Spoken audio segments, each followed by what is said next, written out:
your devotional service in the association of devotees,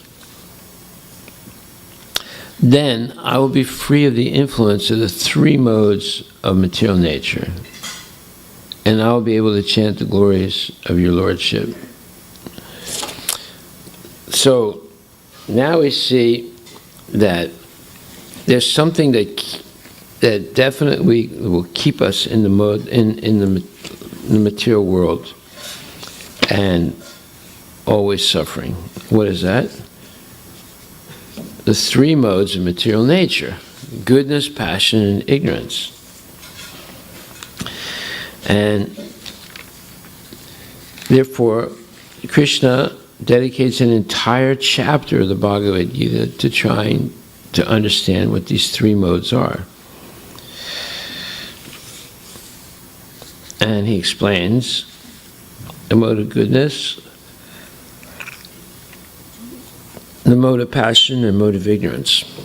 And he says about the mode of goodness, he says, the mode of goodness is purer than the mode of passion and the mode of ignorance. It helps one become illuminated or lightened up with knowledge. It can free one from sinful reactions. Those who are situated in the mode of goodness, however, become conditioned by the sense of happiness and knowledge. It started out really good. You get illuminated. It's purer than passion and ignorance. It can free one from sinful reactions, but yet it can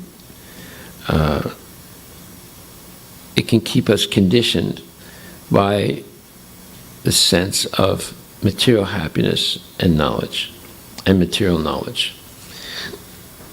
And I'll read a little bit of the purport. That's 14th chapter, verse number 6. 14th chapter, verse number 6. Why am I reading this? Because the mode of goodness is the best of the three modes, but it still keeps us conditioned. Many people in India and even in the West, Christians and even Muslims and Buddhists, they think that if I'm a good person, then that's my religion, just being good. Right? I only do good things for other people. I'll take care of my family. I won't break the laws. I'll teach my kids to be also good. And that's my religion. What happens? They become conditioned by the mode of goodness to happiness and knowledge that comes along with material happiness. So Prabhupada says that there are different types of living entities who are conditioned. One is happy, another is very active, and another is helpless. So one who's happy is in the mode of goodness, one who's very active is in the mode of passion, and one who's helpless, they have no control over their senses and their mind, and they're addicted to sleeping and so forth. They are helpless. All of these types of psychological manifestations are causes of the entity's conditioned status in nature. In other words, being happy but conditioned to happiness, material happiness and knowledge and success, being active and making a lot of money, and being, owning a lot of properties, or being helpless, addicted to drugs and sleeping and laziness. They're different conditions or different states of being conditioned by the modes of material nature. How they are differently conditioned is explained in this section of Bhagavad Gita. The mode of goodness is first considered. The effect of developing the mode of goodness in the material world is that one becomes wiser than those otherwise conditioned. A man in the mode of goodness is not so much affected by material miseries, and he has a sense of advancement in material knowledge. And the representative type is the Brahmana, who is supposed to be situated in the mode of goodness. This sense of happiness is due to understanding that in the mode of goodness, one is more or less free from sinful reactions. Actually, in the Vedic literature, it is said that the mode of goodness means greater knowledge and a greater sense of happiness. The difficulty here is that when a living entity is situated in the mode of goodness, he becomes conditioned to feel that he is advanced in knowledge and is better than others. In this way, he becomes conditioned. The best examples are the scientist and the philosopher. Each is very proud of his knowledge. And because they generally improve their living conditions, they feel a sort of material happiness. This sense of advanced happiness in conditioned life makes them bound by the mode of goodness of material nature. As such, they are attracted toward working in the mode of goodness, and as long as they have an attraction for working in that way, they have to take some type of body in the modes of nature. Thus, there is no likelihood of liberation or of being transferred to the spiritual world. Repeatedly, one may become a philosopher, a scientist, or a poet, and repeatedly become entangled in the same disadvantages of birth and death. But due to the illusion of the material energy, one thinks that that sort of life is pleasant. And this is the best mode of nature. And it's still deceptive. It still keeps people in the cycle of birth and death. Although instead of being a third-class or second-class prisoner in the material world, they become a first-class prisoner. But they're still prisoner. And then the mode of passion, which is characterized by unlimited desires and longings. The living entity is bound to material fruitive actions. And that's Bhagavad Gita 14, verse 7. And Prabhupada explains, the mode of passion is characterized by the attraction between man and woman. Woman has attraction for man, and man has attraction for woman. This is called the mode of passion. And when the mode of passion is increased, one develops a hankering for material enjoyment. A person wants to enjoy sense gratification. For sense gratification, a man in the mode of passion wants some honor in society or in the nation, and he wants to have a happy family with nice children, wife, and house. These are the products of the mode of passion. As long as one is hankering after these things, he has to work very hard. Therefore, it is clearly stated here that he becomes associated with the fruits of his activities and thus becomes bound by such activities. In order to please his wife, children, and society, and to keep up his prestige, one has to work. Therefore, the whole material world is more or less in the mode of passion. Modern civilization is considered to be advanced in the standard of the mode of passion. Formerly, the advanced condition was considered to be in the mode of goodness. If there is no liberation for those in the mode of goodness, what to speak of those who are entangled in the mode of passion? So, this is very interesting because what is normally taken to be good in modern society, according to this description, is not so good. It's a source of entanglement that keeps a person continually going in the cycle of birth and death. So, mode of goodness, one is conditioned by happiness and knowledge. Mode of passion, one is conditioned by many, many desires, and it's characterized by working very hard, maintaining the family, and feeling happiness in the family and children and wife or husband and house and relatives and so forth. And but what happens one is completely bound by these activities, and they continue in a cycle of birth and death. Then the mode of ignorance is due to ignorance, and we explained the whole cycle of suffering begins by what? Arush. What does a cycle of suffering begin by? Huh? Very good, yeah. It begins by ignorance. And it leads to what?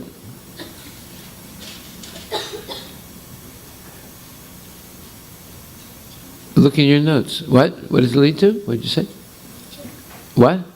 Bijam. Yes, exactly right. Seeds, bijam means seeds. Seeds of sinful desire. And what does that lead to?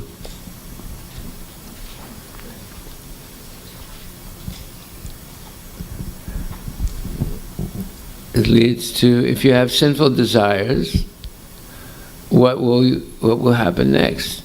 Sinful activities. Exactly right. Called papam. And if you have sinful activities, what does that lead to?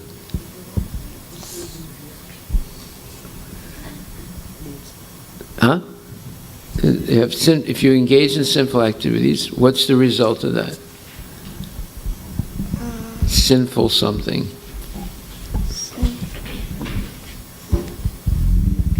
Reactions. Exactly right. And what is the first step of sinful reactions? I mean, after you perform sinful reactions, do you get this reaction right away? No. Huh?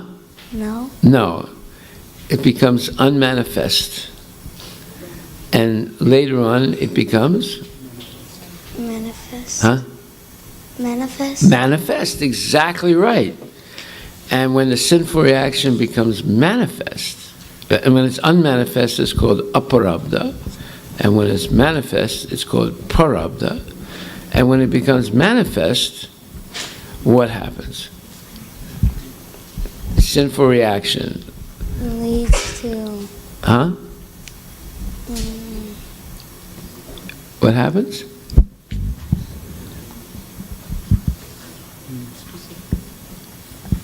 What leads to suffering? It leads to suffering, exactly right.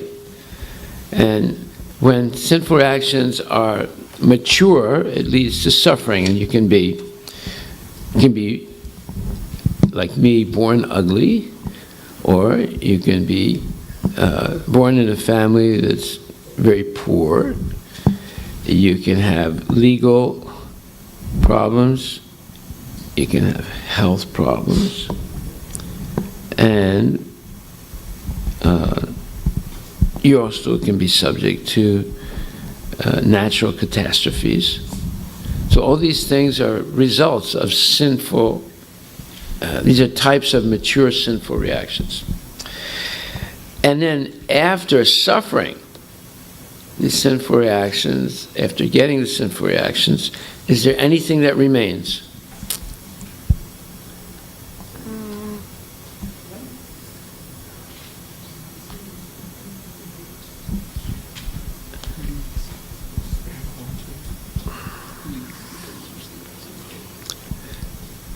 What remains?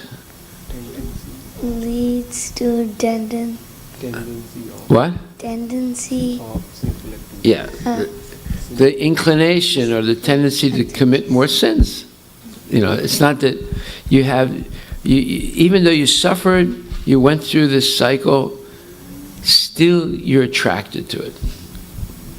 And what happens then? When you suffer. Then it begins again. Bijam, the seed of desire, material desires is there, and then you engage in sinful activities, then you get the reactions on unmanifest first, and then manifest later on. And then from the manifest reaction, you suffer. And then after all that, the inclination to sin and the attraction to material, activities is still there. And then it starts all over again. Does it sound good to remain in that cycle? No. No. And it all begins from ignorance. So, the mode of ignorance is the worst.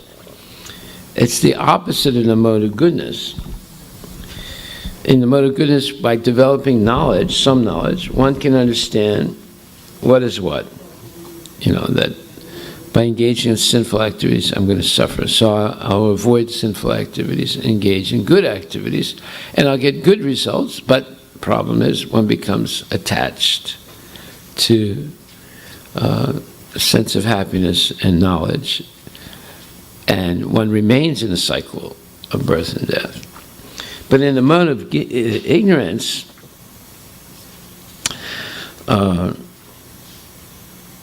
one becomes crazy. Do you see any crazy people in life today? There's many of them. You read about them in the newspaper every day. They're doing all kinds of crazy things. And crazy people don't understand what is right, what is wrong. And instead of making advancement, they just degrade or deteriorate continually. They keep doing crazier and crazier things and going down and down and down in material ignorance.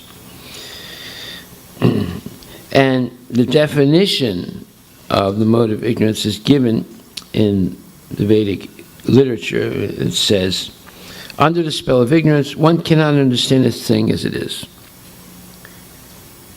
For example, everyone can see that his grandfather has died, and therefore he will also die. Man is mortal. The children that he conceives will also die. So death is sure. Still, people are so crazy, they go on accumulating money and working very hard all day and night, not caring for their eternal soul. This is madness. In their madness, they are very reluctant to make advancement in spiritual understanding. And thus, such people are very lazy. When they are invited to associate with spiritual understanding, they're not much interested. They're not interested. They're not even active like the man who's controlled by the mode of passion. Thus, another symptom of one embedded in the mode of ignorance is that he sleeps more than is required. 6 hours of sleep is sufficient. But a man in the mode of ignorance sleeps at least 10 or 12 hours a day. Such a man appears to be always unhappy and is addicted to intoxicants and sleeping. Yes?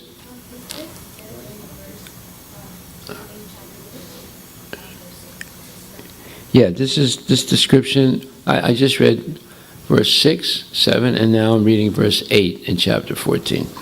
Yeah. So, why are we reading this? Because we're trying to understand what keeps us in the material world and how we become liberated from it. What keeps us in the material world is the influence of the modes of material nature. They are considered like ropes that tie you up. And you're so tightly bound by these ropes, you can't move. You can't make any steps toward liberation. So, Prahlad Maharaj is explaining in this verse that the solution to this whole problem is associating with devotees who are themselves liberated. And what's the symptom of their liberation? They're always engaged in the transcendental loving service of Krishna. And engaged how? By the 9 processes of devotional service: hearing, chanting, remembering Krishna, serving the lotus feet, worshiping Krishna, praying to Krishna, making friendship with Krishna, and surrendering everything to the Lord. Okay, so now Prabhupada explains in chapter 7, Canto 7, chapter 9, verse number 18, he says, a devotee's life and duty are well explained in this verse. As soon as the devotee can chant the holy name and glories of the Supreme Lord, he certainly comes to the liberated position.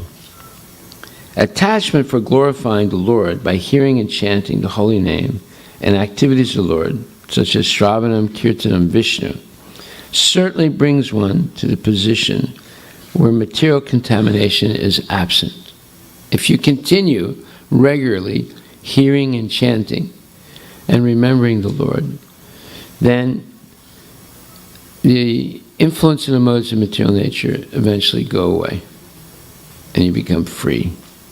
Free to do what? Free to engage all the time in the service of Krishna. Once you chant, the bona fide songs received from the disciplic succession. In Bhagavad Gita it is said that the chanting is powerful when one follows the disciplic succession. Evam parampara praptam imam rajar sayo vidu sakalena hamahata yoganasta parantapa. That one should always follow the acharyas in the disciplic succession. In Bhagavad Gita it is said that the chanting is powerful when one follows the disciplic succession. Manufacturing many ways of chanting will never be effective.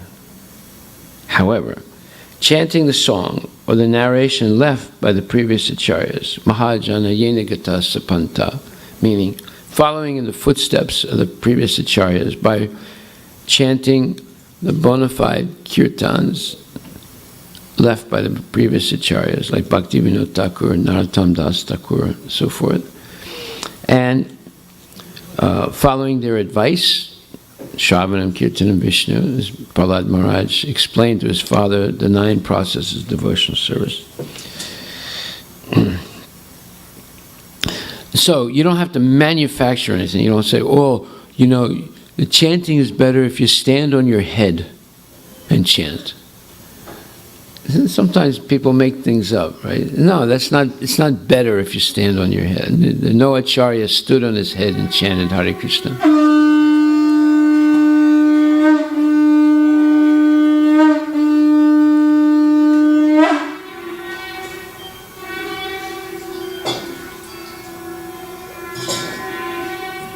Okay.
Vadana Suvasa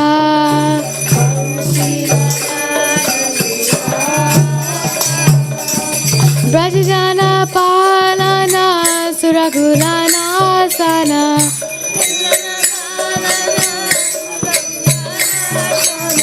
Nandada Rudana Rakuvala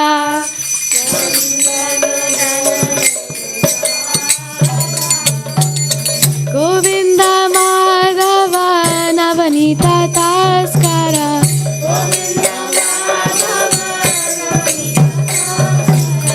Sundara Nanda Gopala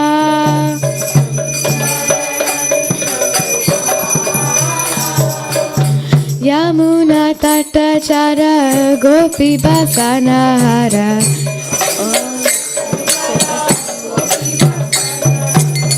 Rasa Rasika Kripamoya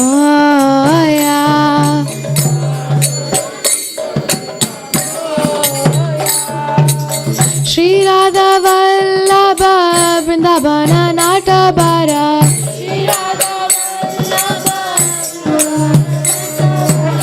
Bhakti Vinodashraya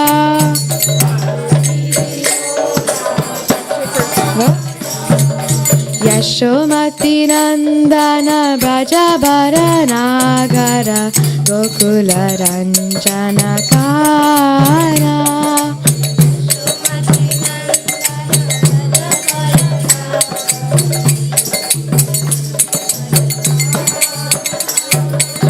Gopi Paranadana Madana Manohara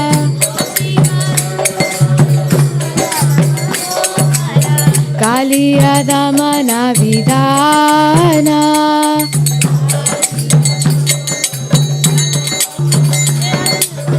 Jayo Radha Nila Madhav Radha Nila Madhav Radha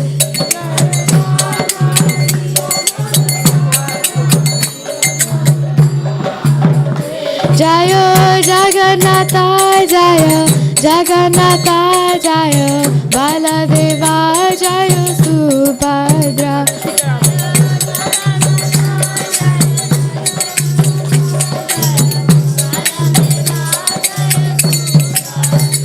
Jayo Sitaram Jayo Sitaram Jayo Sitaram Jayo Lakshman Hanuman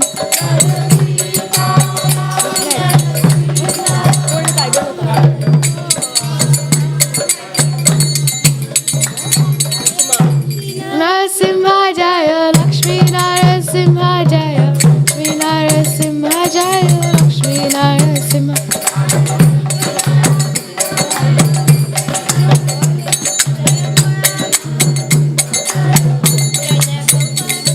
Jaya Jaya Prabhupada Prabhupada Prabhupada Jaya Jaya Prabhupada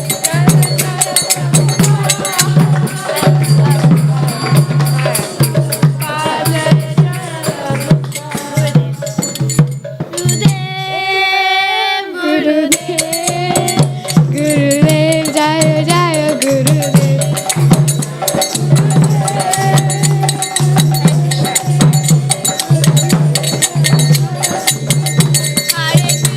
Hare Krishna Krishna Krishna Hare Hare Hare Rama Rama Rama Hare Hare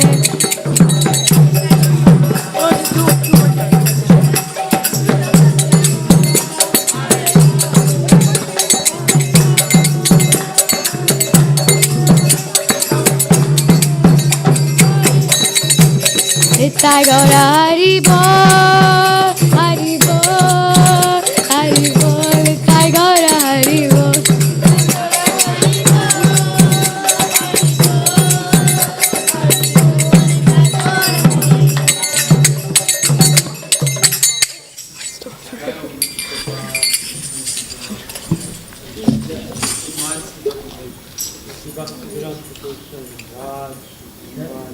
Sure.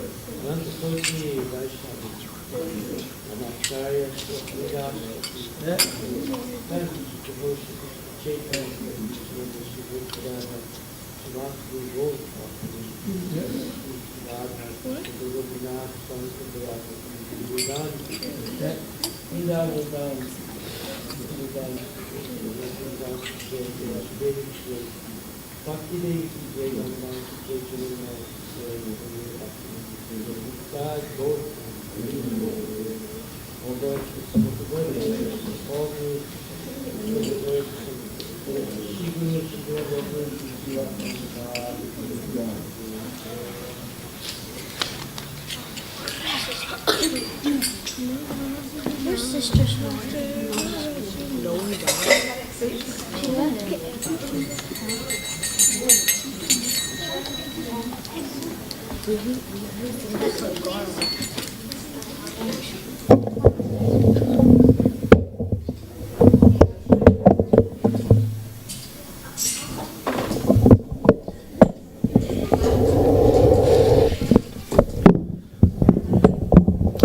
Hare Krishna, Krishna Krishna, Hare Hare, Hare Rama, Rama Rama, Hare Hare. All glories to Srila Prabhupada ki jai, Srimad Bhagavatam ki jai, Srimad Bhagavad Gita ki jai. So, we're continuing studying how to become free from the cycle of birth and death. And that's something that we should all be thinking about, because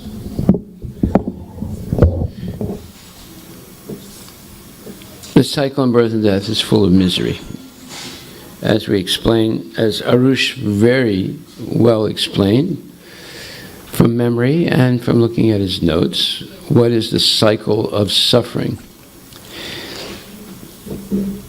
So, Srila Prabhupada continues, and says,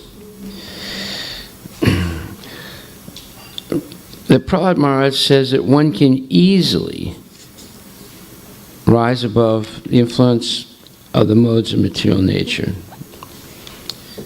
And he says,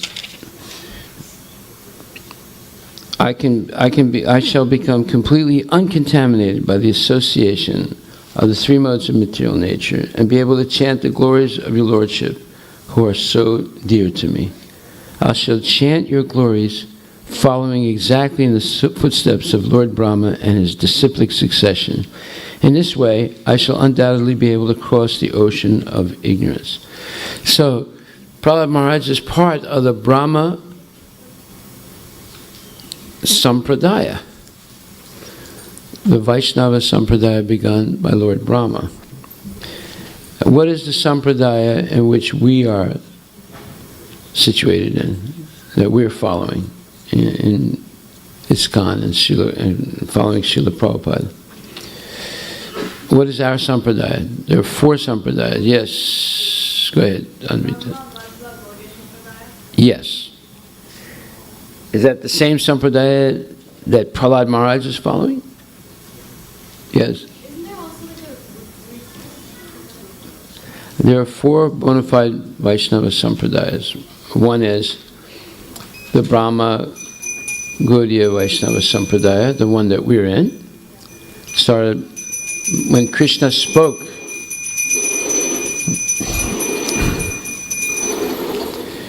In the beginning of time, he explained to Brahma knowledge of how to serve him in this world. Okay? Yeah.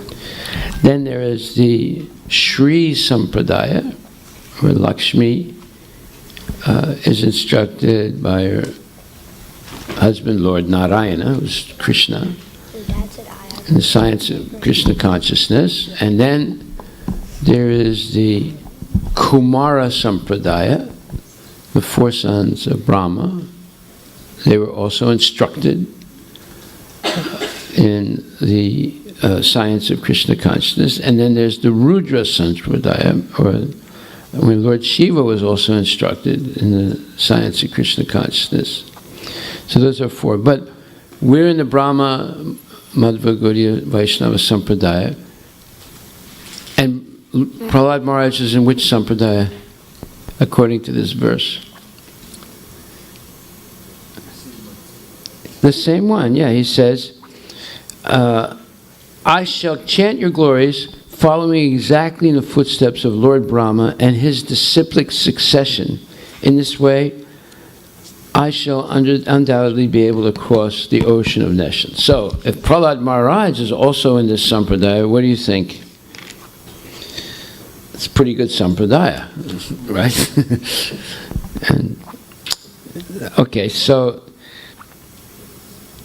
he says, attachment for glorifying the Lord by hearing and chanting the holy name and activities of the Lord, which is Shravanam Kirtanam Vishnu in Sanskrit, certainly brings one to the position where material contamination is absent. So if we develop a taste for hearing about Krishna and chanting his holy name, Hare Krishna, Krishna Krishna, Hare Hare, Hare Rama, Rama Rama, Hare Hare, then we'll become free of the influence of the three modes of material nature. Now, what does that mean exactly?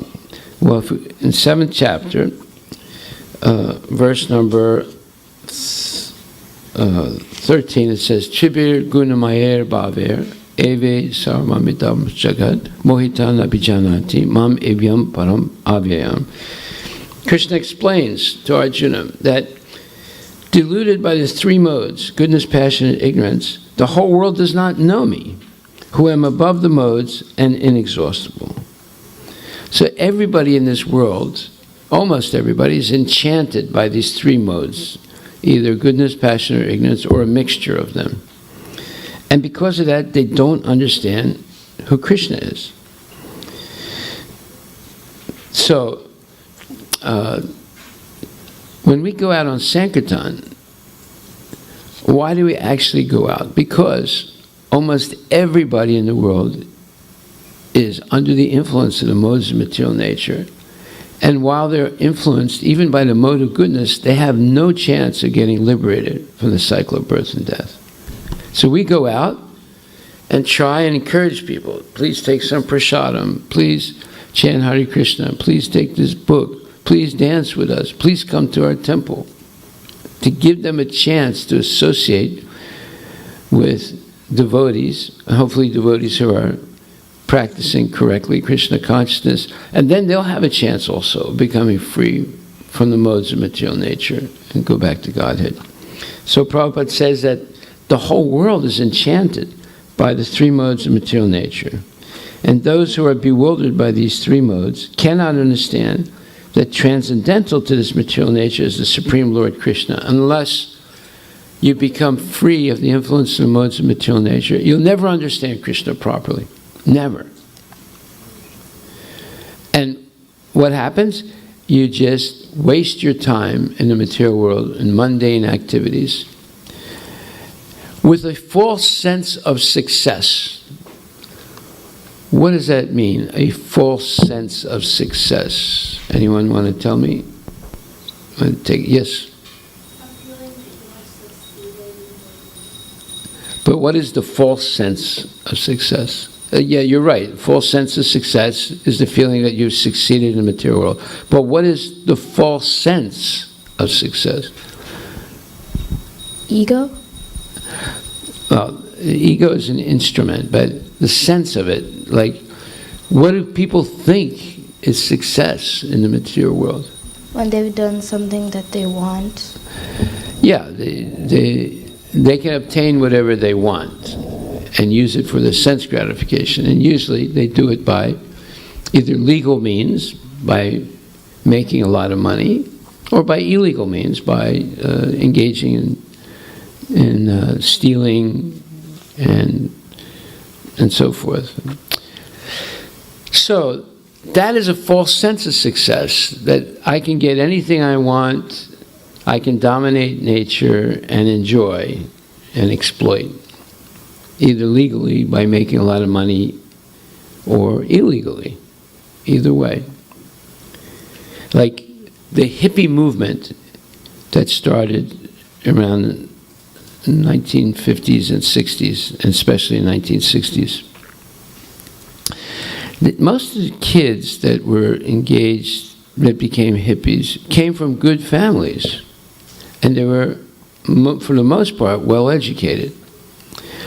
So why did they become hippies? Hippie means a person who thinks that I don't have to work hard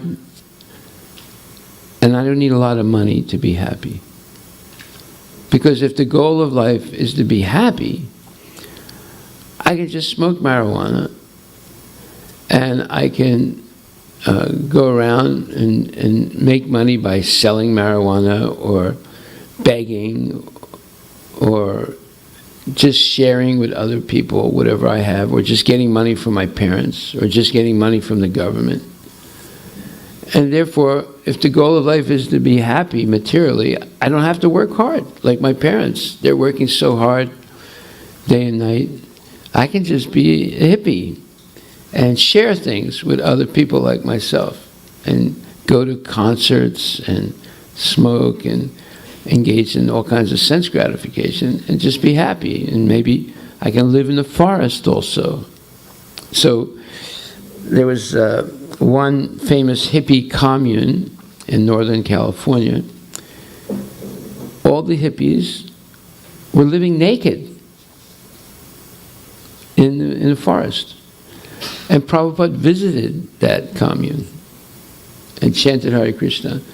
And who came from that commune, do you know? Huh? Tamal Krishna Maharaj and some other people also came from that commune. They were living in trees, naked, and just, growing food or foraging for food in the forest. No clothes. Well, no clothes in the summertime. Yeah. They were just engaging in sense gratification. But that was the hippie movement. They figured out, I don't have to work. I can just, if there's a large enough group of us together, we just share whatever we have. We get money from our parents because they're rich. And we just use whatever money we have. And in order to make the money go farther, we'll just live in nature and not live in the big cities because it costs a lot of money to live in a big city. We'll just, and we'll just travel around whenever we have a little extra money. We'll just travel around to different concerts, right? And where there's more hippies, and then when there are more people, we'll find more people who have money from their parents, and they'll join us, and we'll just keep going on like that. That was their whole point. And their whole thing was based on sense gratification and sharing. The trouble is,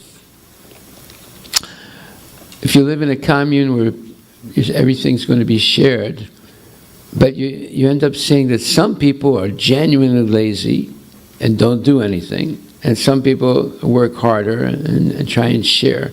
So eventually the ones that work harder begin to resent the ones that are really lazy. And then they separate from them. So that's what happened. And eventually the hippie movement failed because there were no rules. The only rule was have fun. So it's not a sustainable society. Things will fall apart because some people will work hard, other people won't work hard.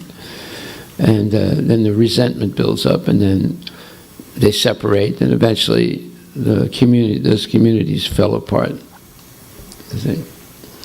Okay, so here Prabhupada explains in 7th chapter, 13th verse,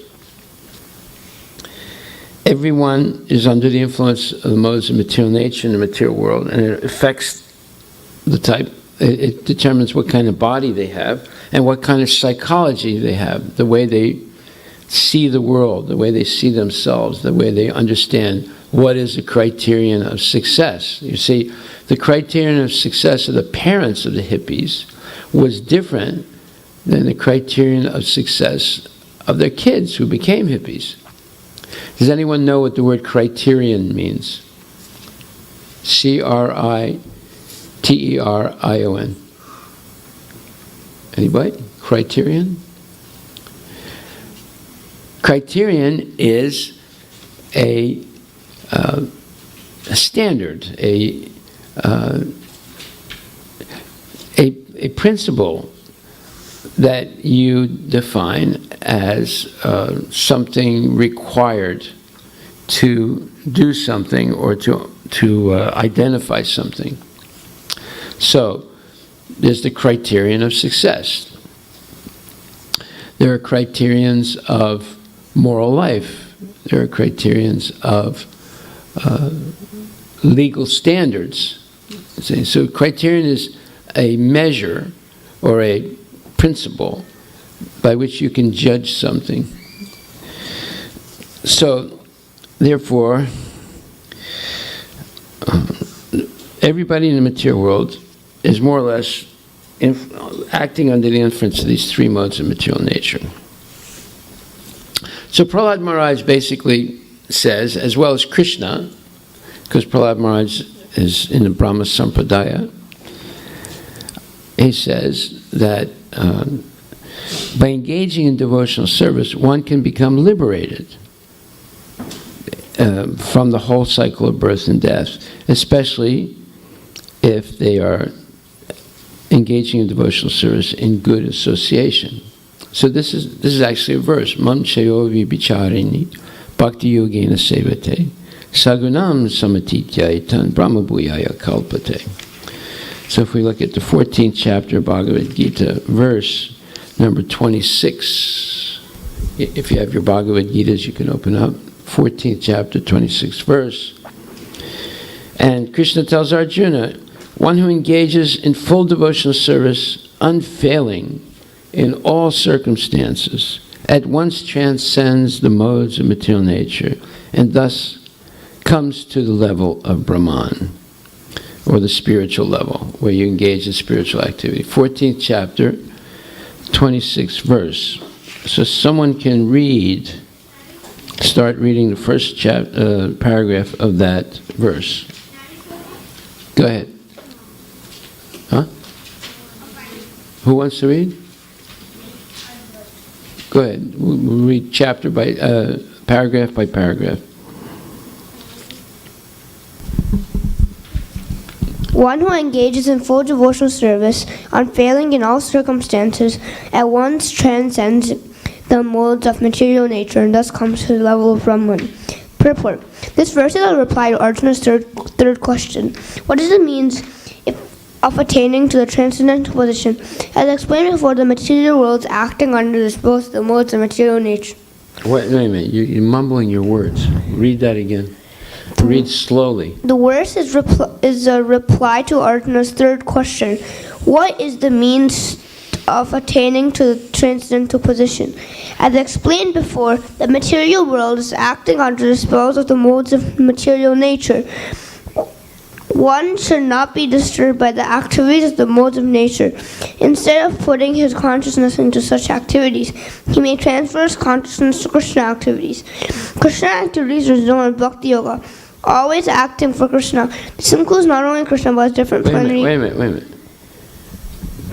Always acting for Krishna. What comes next?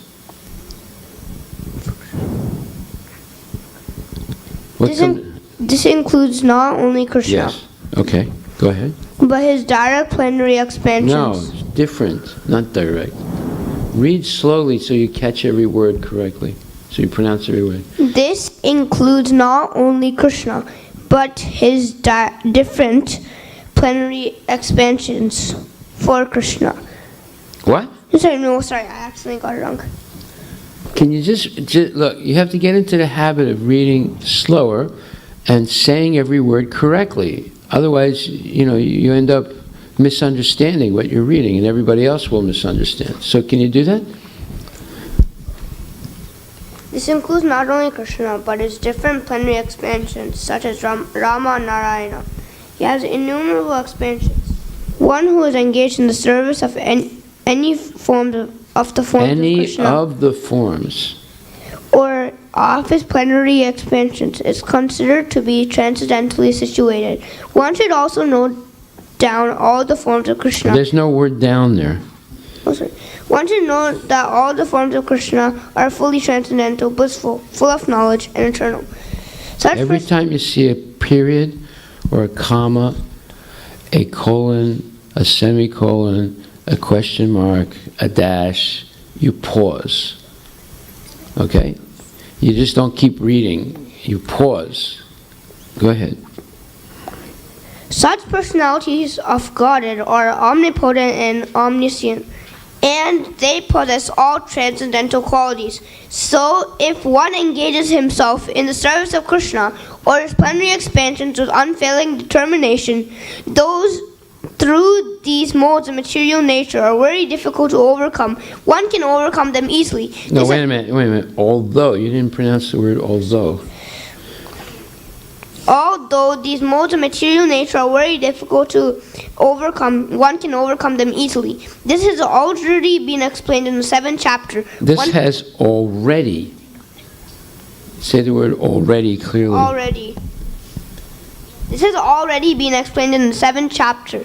One who surrenders unto Krishna at once surmounts the influence of the modes of material nature.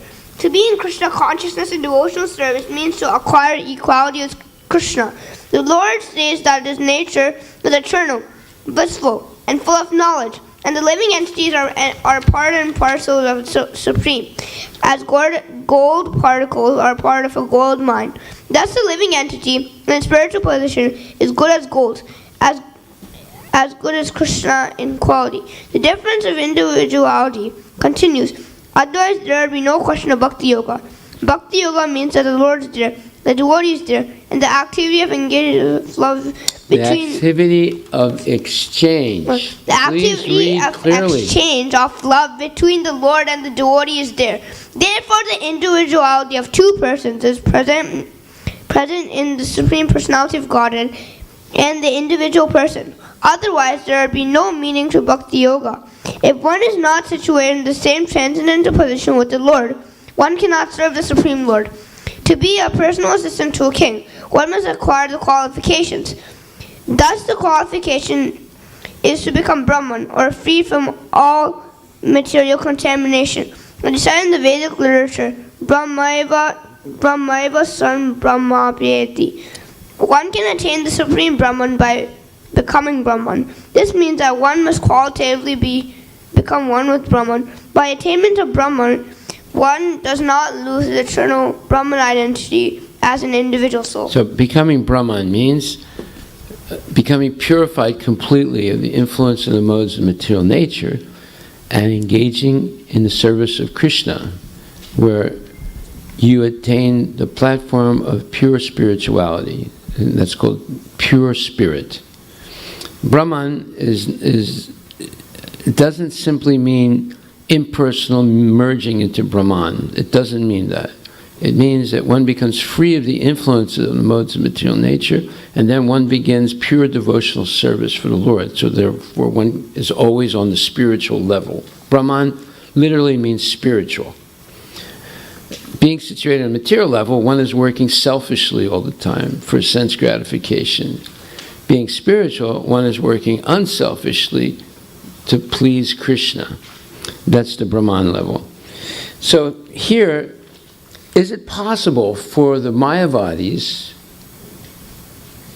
to become Krishna conscious by following their philosophy? Answer? What? Answer is yes or no? No. Right. Why? And we just read something. The answer is in what we just read.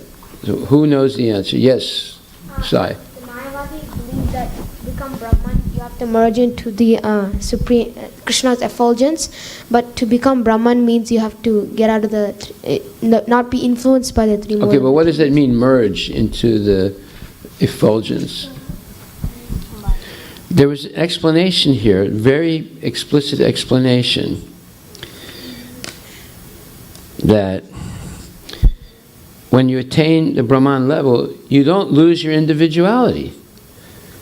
And that devotional service entails two persons, servant and the served. And devotional service is about loving the servant, loving the served, or Krishna.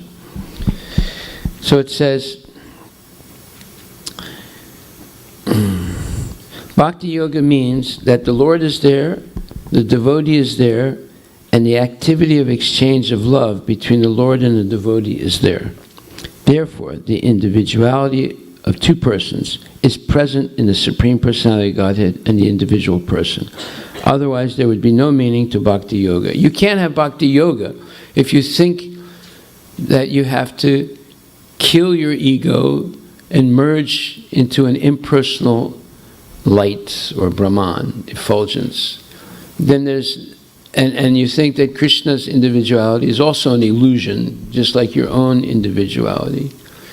That's why the Mayavadi impersonalist philosophy is the worst philosophy. It's worse than just being a materialist and a sinner. The materialist and a sinner forgets God. The Mayavadi rejects God. There's a difference.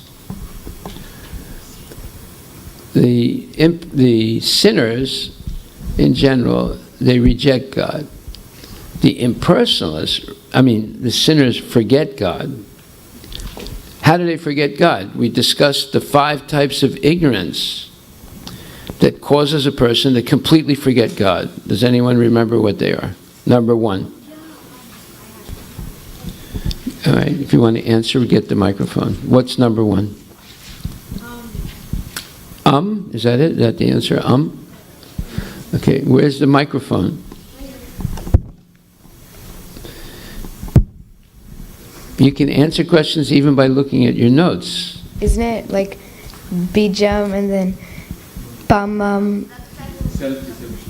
Oh, never mind. You see how weak our memories are. We went over this so carefully many times. Still we're not sure. Okay, anyone want to answer? Anybody else? What are the 5 types of ignorance that keep us in the material world and keeps us forgetful of Krishna? And I said the difference between the normal sinner and the Mayavadi is the normal sinner forgets God because of these 5 types of ignorance. The Mayavadi rejects God purposely. Yes, go right ahead. Say, give her the microphone.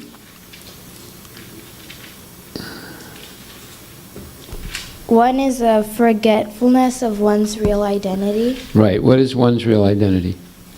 That they're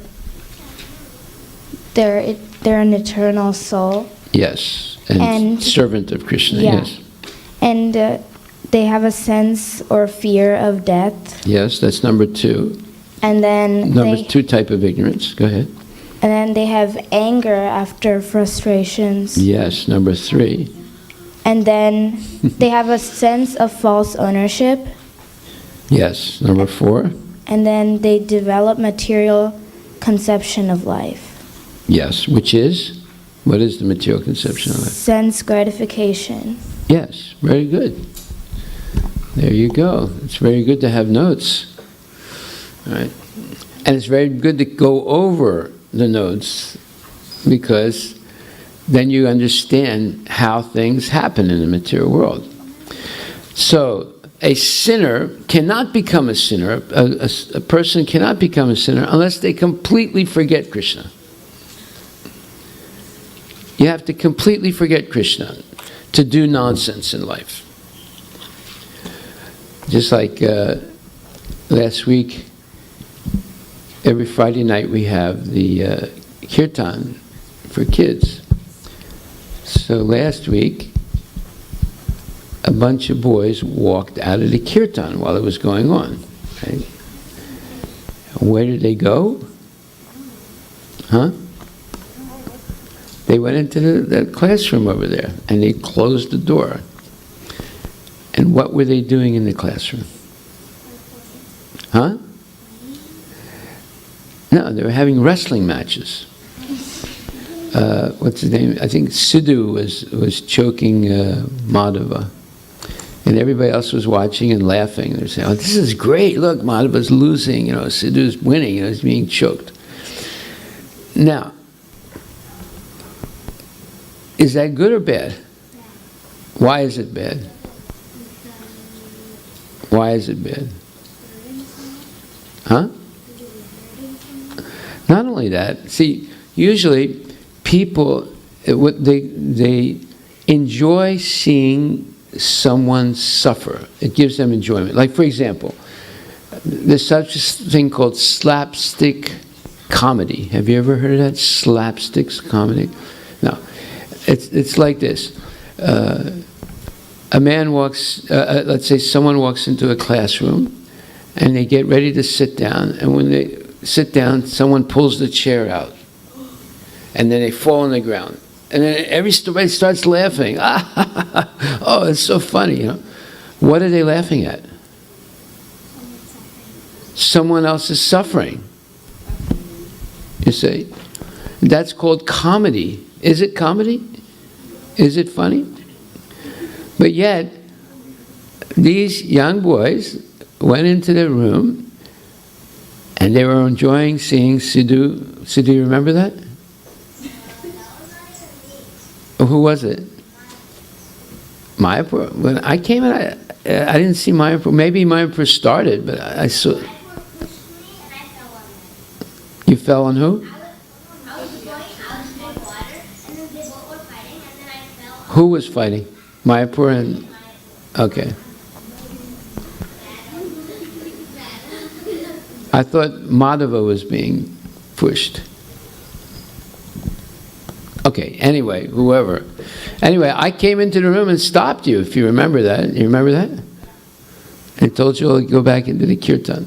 Now, okay, since you were there, why did you walk out? Why not only you, but the other boys also? Why did you walk out of the kirtan and go into the room and close the door? You don't know. Then, okay, so Arush is asking a question. Then why did you do it? You see, a person must forget Krishna in order to do nonsense. And that's called ignorance. And there are 5 types of ignorance that Brahma created specifically to help people forget Krishna so that they can do nonsense. Now the question is, if you desire not to do nonsense, then you won't be subject to those types of ignorance. But if you desire to do nonsense by leaving, see, this is why people fall down from the spiritual world. They desire to separate themselves from Krishna. So the kirtan is directly in relationship to Krishna, right? Because you're chanting Krishna's names, Hare Krishna. But if you desire to walk out of the kirtan, then you become subject to these 5 types of ignorance by which you forget Krishna, and then you engage in nonsensical activities. Okay. So here it says that if one never gives up devotional service, mam chayo vibicharine. Let's look at the verse again that Advait read. And in the purport, it says that one must come to the same level of Krishna in order to engage in devotional service. What is Krishna's level? Who can say? What's the criterion to understand Krishna's level? Criterion means the principle or the standard. Just like the criterion by which you can understand if something is sugar as opposed to salt is what? What's the criterion that you would... Both salt and sugar are white granular powders. How would you differentiate, by what criterion would you differentiate between salt and sugar? Pranay. Is that your name? Pranay. But you were standing right here. How come you don't know what the question is? Well, because what? What? Okay. The question is, what is the criterion by which you can differentiate between salt and sugar? Here's a microphone. What does criterion mean? We discussed it already. Tell him, Advait. Huh? Tell him what it is. The What a criterion is. principle or standard? Yeah, by which you can identify something. Oh. Okay, so what's the criterion by which you can differentiate between salt and sugar? Well, sugar is sweet and salt is bitter, I guess. No, wrong. It's not bitter. It's salty. Yes. Okay, you see? Now look. What is the number one thing you learned by coming to class here? Not going to class in school, but coming to class here. What's the number one thing you learned? Say it out loud. Okay, give it a microphone. To listen. To listen, yes. To listen effectively. Because if you listen effectively, then you will learn. You're right? So, I can tell that many of you have not learned to listen effectively, even though you go to school. And that is a formula for failure. Even in the material world, it's a formula for failure if you do not listen effectively. So at least learn this in the temple, how to listen effectively when you come to class. How many people do you think know how to listen effectively? Yes? You do? But you were not able to answer the question I asked you before. You thought that the cycle of suffering were the 5 types of ignorance. No, it's not that your notes were wrong. You were not listening effectively. I'm not. Right? And Pranay, even though he's in the class, he's not listening effectively. You say? So the one thing you can learn by coming to class is to listen effectively. That means that if someone asks you a question about what was just discussed, you can answer the question because you listened effectively, right? And I'm telling you right now, almost all the questions I ask are about what we just discussed in the last 30 seconds, right? So I'm giving you a hint how to answer the questions, right? We're not trying to trick you. Right? Okay, so here it says one must come to the level of Krishna to understand Krishna. So what is that level, coming to the level of Krishna? Yes, Advait. You must know. You must be like a pure devotee, and you should also try to serve Krishna in a humble way. Then you can understand Krishna. Okay, that's not the exact answer, but it's a good answer. It's a good answer. The exact answer is one must be free of the influence of the modes of material nature, as Krishna is free of the influence of the modes of material nature. And we just studied the verse 7:14 that said, everyone is influenced by the modes of material nature in this world. And then we just studied verse 14:26 that says, you can become free of the modes of material nature if you always engage in devotional service in the association of genuine devotees or pure devotees. And that's what Prahlad Maharaj says. And both Prahlad Maharaj and Krishna say that it's easy to rise above the influence of the modes of material nature if you associate with pure devotees and constantly engage in devotional service. It's actually easy. It's not difficult. Right? But if you're attracted to nonsensical things, like walking out of a kirtan to start a wrestling match, then immediately as you walk out, the first couple steps you take out, immediately the 5 types of ignorance start descending into your brain. And by the time you get out the door, they're in your brain. And by the time you close the other door, you're done. You completely forgot Krishna. You're overwhelmed by those 5 types of ignorance. Okay? You understand? So, it's essential to remain in the proximity of genuine devotees. What does that mean, proximity? Huh? Nearby association, close association. Proximity means very close. Right? Okay. So, now there's more information about this. How to become free of the influence of modes of material nature. Let's look at the 2nd chapter, verse number.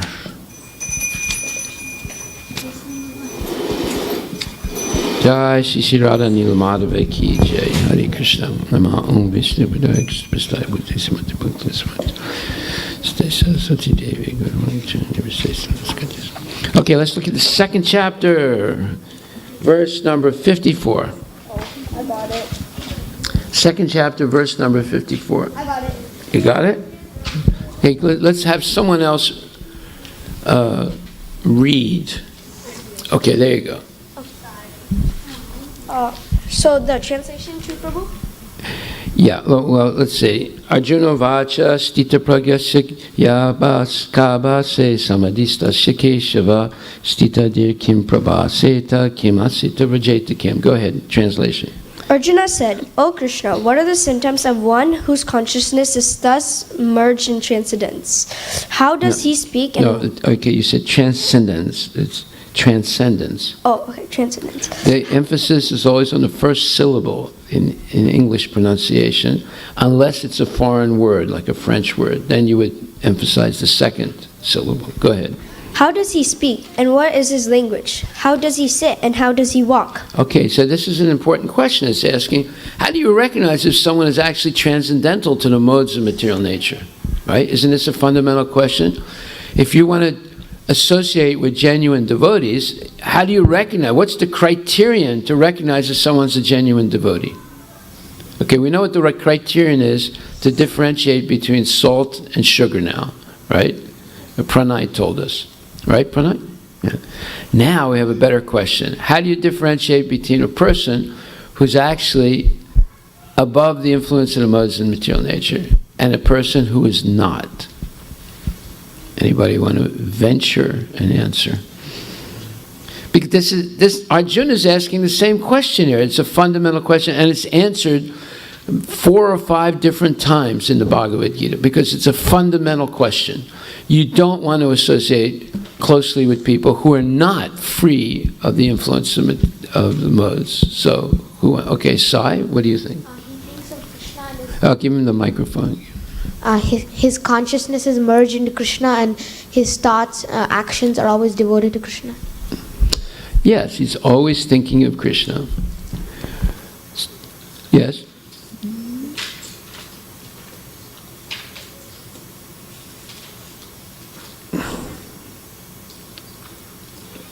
When a person who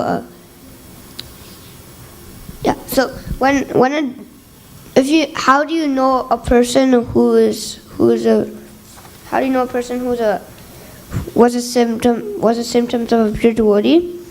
So basically in the next verse, Krishna answers Arjuna saying that when a man gives up all desires, all varieties of desires for sense gratification. So, like walking out of the kirtan to go wrestling? Yes, yeah. Go ahead. Then he's said to be in pure transcendental consciousness. Yes. In other words, if you just simply repeat chapter 14, verse 26, Mam chayo vibicharena bhakti yogena sevate. Right? That means that sagunam samatitya brahma bhuyaya kalpate. One who engages in full devotional service, unfailing in all circumstances, at once transcends or rises above the modes of material nature, and thus comes to the level of Brahman. So, Prabhupada explained once, he said, the only question I asked my guru, his guru is Bhaktisiddhanta Saraswati Thakur, is, how can I serve you, Gurudev? He didn't say, how many angels can you put on the head of a needle? He didn't ask a question like that, you know. He asked, the only question he ever asked is, how can I serve you, Gurudev? And his Bhaktisiddhanta Saraswati Thakur told him, yes, you can. If you have any extra money, you print books about Krishna. And he also told him, you speak English very well, you go to the Western countries and preach Krishna consciousness. Did Prabhupada do that? And did Prabhupada please his guru? Yes, a lot. Huh? Yes, and what? A lot. Why? Because he exactly followed those two instructions that were given to him by his guru. One was given in 1922, the other was given in 35, yeah. And he exactly followed that. And he asked again in 1936, in the month of December, right before Bhaktisiddhanta Saraswati Thakur disappeared, and what did he tell him? He told him the same instruction that Bhaktisiddhanta Saraswati Thakur gave when Prabhupada first met In 1922, gave him the same instruction. So, he followed those two instructions, and he not only pleased Bhaktisiddhanta Saraswati Thakur, but he was blessed by Bhaktisiddhanta Saraswati Thakur and the entire Vaishnava Acharya Sampradaya and Krishna himself to be able to do that, to print massive number of bona fide books and have them distributed, not just print them, but have them distributed, and secondly, to preach in the Western world. Okay, so the criterion by which you can understand if someone is liberated and acting on the level of Brahman without the influence and modes of material nature is that they're always engaged in Krishna conscious activity and devotional service, and they're always hearing and chanting. They're not talking about soccer, they're not talking about the stock market, they're not talking about this thing or that thing. They're focused completely on Krishna. Okay, so then now you can read the purport. Sorry. Me? Yeah. Good. As there are symptoms for each and every man, in terms of his particular situation, similarly one who is Krishna consciousness and his particular nature, Who is Krishna conscious. and his particular has his particular nature, talking, walking, thinking, feeling, etc. As a rich man has his symptoms, of which he is known as a rich man. By which. Okay. Just read slower and pronounce every word correctly. Which he is known as a rich man. As a diseased man has his symptoms, by which he is known as diseased. Or as learned man, or as a learned man has his symptoms. So a man in transcendental consciousness of Krishna has specific symptoms in various dealings. One can know his specific symptoms from the Bhagavad Gita. Most important is how the man in Krishna consciousness... The man, not the main, the man. And in Krishna consciousness speaks. For speech is the most important quality of any man. It is said that a fool is undiscovered as long as he does not speak, and certainly a well-dressed fool cannot be identified unless he speaks. But as soon as he speaks, he reveals himself at once. The immediate symptom of Krishna conscious man Of a Krishna conscious man is that he speaks only of Krishna and of matters relating to him. Other symptoms then automatically follow as stated below. Okay, interesting, right?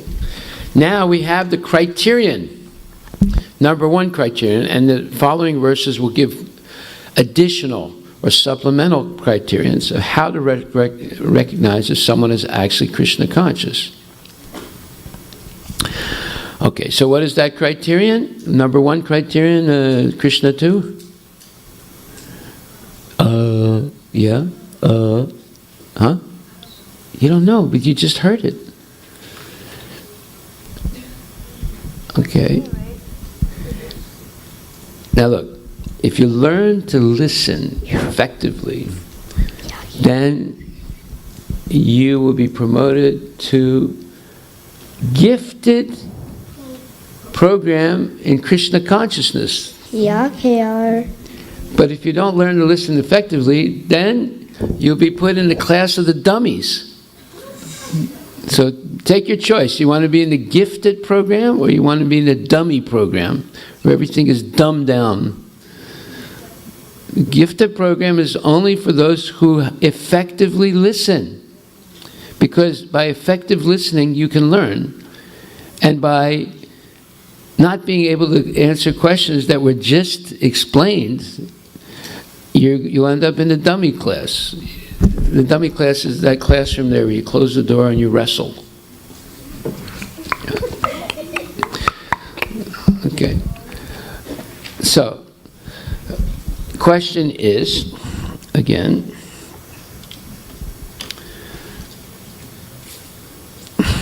what is the number one criterion by which you can recognize if a person is Krishna conscious or not? By their speech. Yes. So they're going to talk like they're going to do a rap like, and they're going to rap. They give you a rap. Nope. No, they're going to talk about Krishna. Remember Krishna. What was Prahlad Maharaj's special quality by which he saved himself from being killed? So you have 9 processes of devotional service, right? Shravanam, Kirtanam, Vishnu, Smaranam, Pada Sevanam. So Shravanam is represented by who? What? But who represents, who's given as the example of Shravanam? Yes, Sai. Parikshit Maharaj. Kirtanam, who's given as the example of Kirtanam? Sukadev Goswami. Sukadev Goswami. And Smaranam, who's given as the example of Smaranam? Prahlad Maharaj. Prahlad Maharaj. Remembering, right? And Padasevanam, who's given as the example of Padasevanam. Lakshmi Devi, right? And Archanam, who's given an example, is Akrura. And Vandanam, who's given the example of Vandanam. Oh no, I'm sorry. Archanam is Prithu Maharaj, and Vandanam, no. Vandanam is Akrura, yeah. Dasyam's Bhishma, right? Bhishma Dev?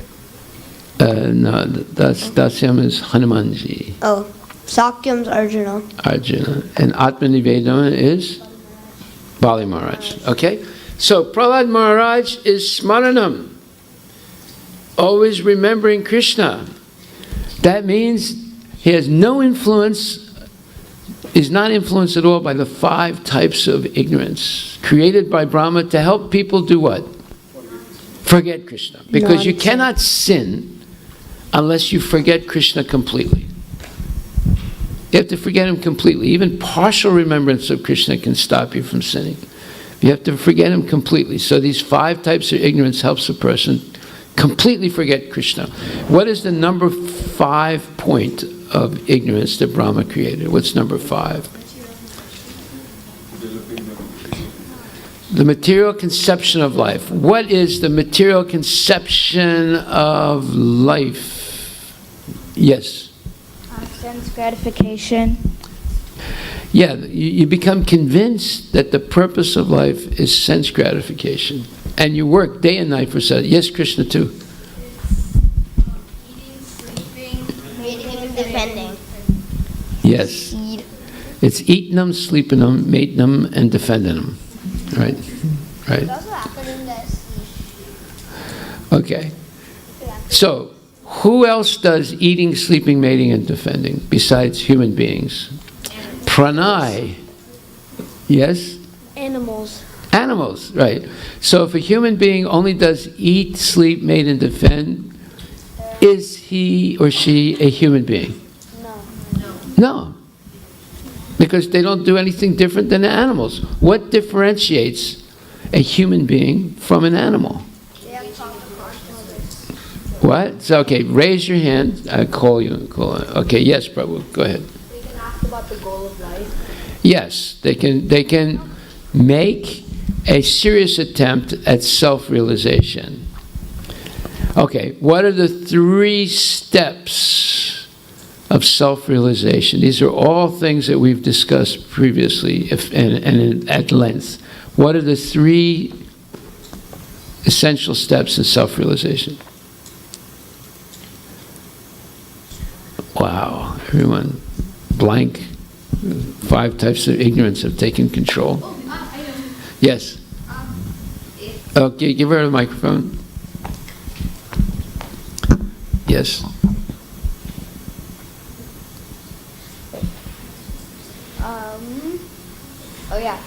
Forgets one's identity, sense. No. Again, you jumped into the lake. Then I read before that they jump. No, not that either. This is before that. Yes, I think. Okay, well, at least she has her notes, see? She just has to know where to find things in her notes. Is it a liberated person has like no bad or not suffering? No. Way before that. Okay, anyway, first step in self-realization is understanding the difference between the body and the soul, right? Step 1. Maybe you want to write this so you'll have it more recently in your notes. Next time I ask the question, you won't have to go back so far. Write it down. First step in self-realization, understanding the difference between the body and the soul. And what is the difference between the body and the soul? Body will perish, the soul. That's one difference. The body will perish, the soul will not. The soul says, yes. The body is material and the soul is spiritual. And therefore, yes, and therefore, yes, but the soul is conscious. What's the first one? Well, the body is temporary, the soul is eternal. And because of that, okay, but the essential difference between the body and the soul is conscious, the body is not. How do we know that? Yes, Sai. Because when the soul goes out of Give the microphone. When the soul leaves the body does not do anything. Like if you paint, It's no longer conscious. it's no longer conscious. So what made the body appear to be conscious was the presence of the soul. Yes, Arush, you want to say something? Okay. So, and step number 2 in self-realization. Step number 2 is understand the difference between the minute individual soul, meaning you, and what? The super soul, Paramatma, who's present in the heart. That's step number 2 in self-realization. And step number 3 in self-realization, 2 is understanding the difference between the minute individual soul, called the jiva, and the super soul, called the Paramatma. The difference between the jiva and the Paramatma. Okay. And step number 3 in self-realization,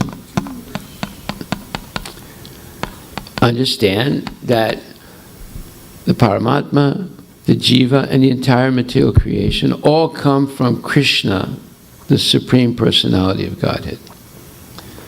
If you understand those 3 steps, then you are self-realized. The Mayavadis only understand step 1. The mystic yogis, called the Siddhas, they understand step 2. But the genuine devotees, the bhaktas, they understand step 3. Therefore, they have a full understanding of self-realization, and they don't make any mistakes, and therefore, they're always engaged in the service of Krishna. They never give it up. Whereas the mystic yogis and the jnanis and the karmis, they will fall down easily from devotional service. Yes, Krishna too. Third one is to understand that Paramatma, Jiva, and the entire material creation comes from Krishna, the Supreme Personality of Godhead. Yes. Advait. So basically the third one is understand that everything comes from Krishna. Yes. And what verse says that in the Bhagavad Gita? 10th chapter, verse number 8. Aham sarvasya prabhava matak sarvam pravartate iti matva bhajante mam buddha bhava samandita. Krishna says, I'm the source of all spiritual and material worlds. Yes. Everything emanates from me. The wise who perfectly know this engage in my devotional service and worship me with all their hearts. so someone who knows this verse and understands it properly, they have achieved the third step of self-realization.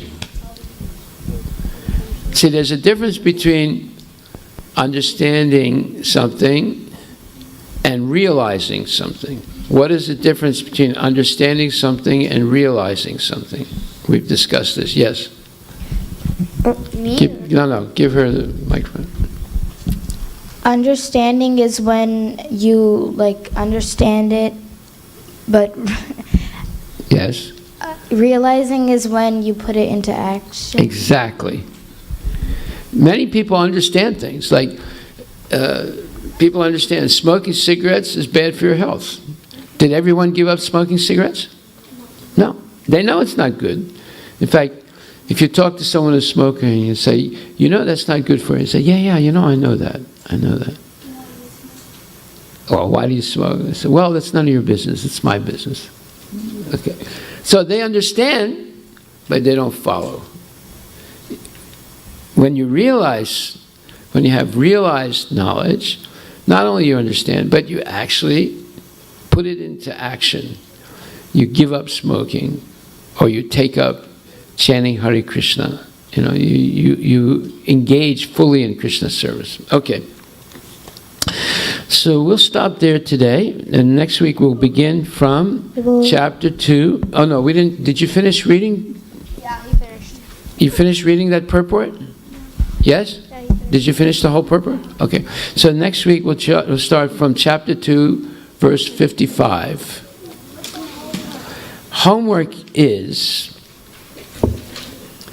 look at chapter 2, verses 54 to 61, and explain what are the symptoms of a liberated person, one who's transcendental to the modes of material nature. Raise your hand if you're not going to do the homework. Does that mean everyone's going to do the homework? Huh? Well, tell the truth. Who's not going to do the homework? Raise your hand. Pranay is not going to do the homework. Okay. Anybody else not going to do the homework? That's today's busy for you. Okay, then who is going to do the homework?